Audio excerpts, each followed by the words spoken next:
Welcome to the Breadstone Ovens Company. Today we're going to be making breakfast skillet in the wood-fired brick oven.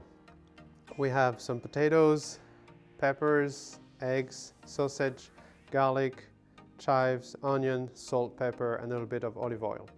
We're going to start with cooking the sausage in the oven, and then we'll be chopping all of our vegetables. We'll put a little bit of olive oil in the pan.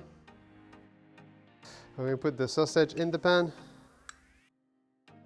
and we're going to season it with pepper and salt.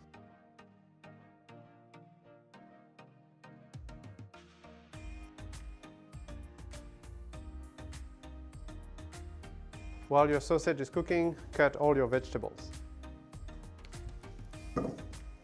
Now that the sausage is cooked, we're going to combine the onions, the peppers, and potatoes. We're going to season it with salt and pepper, and we're going to add our chopped garlic,